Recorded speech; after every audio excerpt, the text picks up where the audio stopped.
Hello everyone, it's Old Guardian here. It's the final days of the Hallow event, almost 3 weeks into this event, so I figured this would be a good time to take a look at, okay, how did the Hallow event go? Was this a good event? How could future events be even better? Because when the Hallow event was announced and when it launched, I was super enthusiastic about this event, and there are a lot of good things about this event. We got some new minis, for our collection, we also got some temporary minis for the event specifically, so that was pretty fun. Of course, one could argue that Headless Horseman being time limited on acquiring it, but then available for players who did acquire it during that window, there are some, of course, some concerns about that. Anyway, we also had a unique map in Darkshire, that was sweet. We had some new bosses, the Headless Horseman, we had other bosses, well, somewhat recycled bosses in part, but I mean, it's still all good, it's all good. There were some new things to do in this event, like genuinely new things to do, and I liked that a lot. But then there were also things that could have been done a little bit better. A small one, but still one of my pet peeves, a reward tree with no options. Because we had a reward tree that was tree shaped, but you had to buy all the parents in order to buy an item from the tree. So there's a false sense of choice, you just generally have to pick everything anyway. So tree shape is not very descriptive of what's really happening here. I mean, if it's linear progression, okay, linear progression is fine, just show us it a little bit more clearly. And actually, in the 1-year anniversary event, Blizzard now has linear progression that is a little bit more clear. So, okay, maybe they now have a better way to show us when they want us to progress linearly and when we actually have a choice. Then there's the special map, which as such is great, but there were some issues with accessing it, because Blizzard chose to use the quest mechanic for accessing the special map. So that comes with a number of issues. It's variable difficulty, depending on your leader's quest performance, so you go in with a leader that you have completed a successful lot of quests, and then suddenly the special map is harder, or it can be easier, or you can lose other quests on purpose to lower the level. Then, depending on what the quest mini is, the difference can be really variable as well. Yeah, those Molten Giants were not fun opponents, by the way. And also, for people who really play this game, who play this game a lot and grind all of their quests, limited availability. If you do all of your quests, you get 10 quests per day. I mean, they stack up to 300. So I have a stack of 300 quests myself, so I can do this all day long. But if you have only 10 quests, then you need to know, okay, I only have 10 quests, and then you need to surrender repeatedly so that you can keep playing, so that you can achieve some goals. So quest mechanic for events, definitely not an ideal solution. Unless Blizzard is somehow able to adjust the difficulty and also make it so that people can access this even if they grind quests on regular basis. The event also had a whole bunch of grindy challenges. I mean, some grindy challenges are to be expected. It's rare that every challenge would be unique and fancy and just super exciting. But these were not really the good kind of grindy, because they promoted unintuitive gameplay patterns. So many of these are now impossible to complete if you just play the game. You are not going to complete these challenges, the numbers required are so incredibly large. So what you actually did, you won some quests until you got a specific map, a map that was good fit for the quest, and then you would do that map over and over again. You would complete some of the quest criteria, and then you would surrender so that you don't lose that map over and over again. So specific setups, repeated rendering, that's not a good look. Also, they were only available on specific days and there was no public schedule. So we had these event minis, but Blizzard did not tell us when the event minis are going to be available. So we had to just like hope, okay, maybe tomorrow I can do this. How many times can I do this? If I miss this day, then when am I going to be able to do this?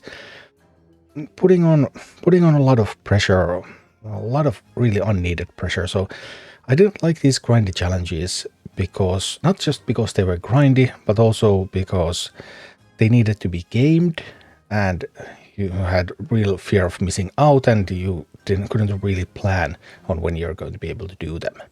We also had some skill-based challenges, like we had in the Scenarian Festival as well.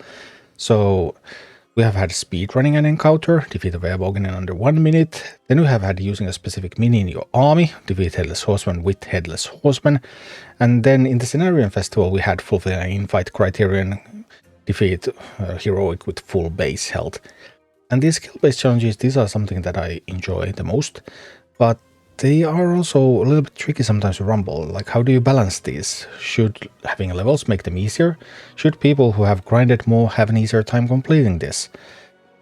Or should they not? Should there be set levels? It's always the same difficulty. Or higher level minis make it easier. And then, I mean, they could also give it so that there's some kind of benefit to having higher level minis, and then there's a cap, like in sieges and in raids. So that also is possible. But can they combine it with these challenges? The Scenario Festival challenges were made in Heroics, and these were done in quests. Both had their upsides and downsides. The Heroics were inaccessible to low-level players. The quests, well, they come with a whole bunch of issues, as detailed earlier in this video. So, skill-based challenges, like, where do you put this? Should there be like a spot in the map where they could just put these skill-based challenges and then they would be able to adjust that better? Or something, so they wouldn't have to do it through the quest mechanic, they wouldn't have to do it in existing maps. Just have that spot over there, and then there's the challenge, and then it goes away. Maybe something like that. Maybe that would help them really do it. But if those issues can be figured out, I think these skill-based challenges could be a real boon to Warcraft Rumble, because before this game I used to play Hearthstone Mercenaries. Well, rest in peace. Hearthstone Mercenaries was sunsetted. There's no new content. There has been new content for almost 2 years now. So in Hearthstone Mercenaries, well, it didn't end up well, but still the most popular content in the game that there was the events. And you could actually see, because in Hearthstone there are these deck trackers that track how much people play, and you could see that there was a big spike in active players for Mercenaries every time there was an event going on. And these events were quite successful, at least compared to the overall success of Mercenaries, so maybe they could give some ideas for Rumble event development as well. Here are some examples of skill-based challenges we had in Mercenaries. Complete Vandar bounty with at least 3 orcs in Alterac Valley. Complete Heroic Fallen Guardians bounty with only fighters. Complete Curator using 6 unique merc types. Complete Lewis Phillips bounty without any humans in Alterac Valley. So, limited team compositions. So far we have only had this requirement, okay, you have to have Headless Horseman in your comp. But there's a whole lot that you could do with limited team comps. You could force them to include some minis or some kinds of minis. You can be exclusive, so like only scenario minis, for example, only physical damage minis, only tanks. You can force different types of minis so that you can't have 2 of the same kind. Or you can exclude something, complete this without any Blackrock minis, for example. So there could be a whole lot of variations that could be done based on what kind of team comps you're allowed to build. Preferably so that you still have some minis that you can actually choose from, so that there's still going to be this team building aspect to the challenge. And another type of challenge Mercenaries had was these puzzles. Deal 200 damage with Leroy in a single turn. Cast Relgor's Rusted Blades at 10 speed or slower. Restore 100 health in a single match using Kutoon. So these are the puzzles that you wouldn't get through normal gameplay, but you had to actually figure out, okay, what sort of abilities do I need in my team? What sort of buffs do I need in my team so that I can make this thing happen?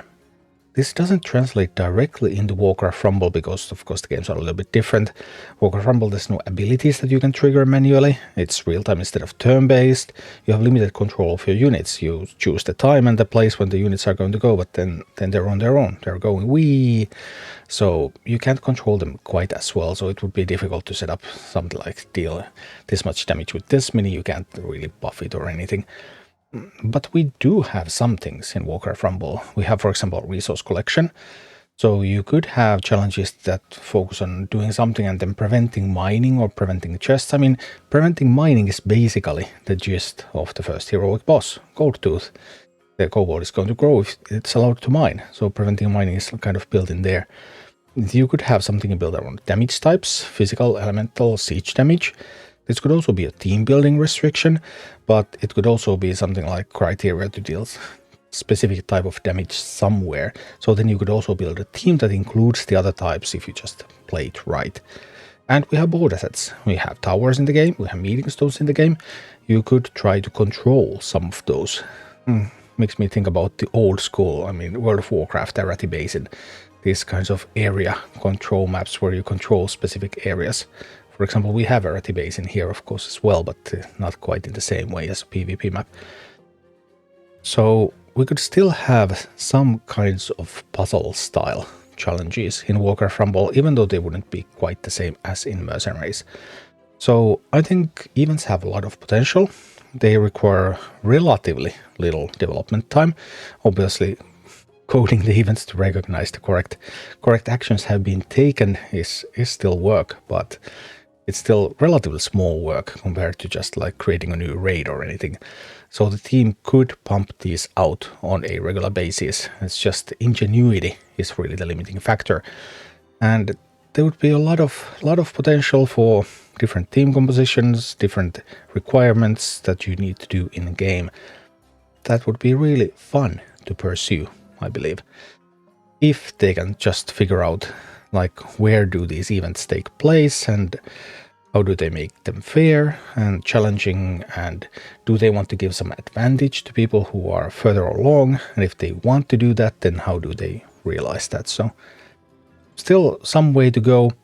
I think Hallow's End had a lot of promising things to it, but in the end, especially the grindiness of the challenges and the unintuitive gameplay patterns that you had to go into in order to complete some of these grindier quests, and that really dulled my enthusiasm for the event to an extent. But still, we take the good with the bad. There were definitely some good things there as well, and I hope that Blizzard can learn from this and keep improving, and we could have a lot of fun events in Rumble. I believe that. Thank you for watching. Click like and subscribe if you enjoyed this, and a special thanks to all of my Patreon supporters, YouTube members and Twitch subscribers who make all of these videos possible.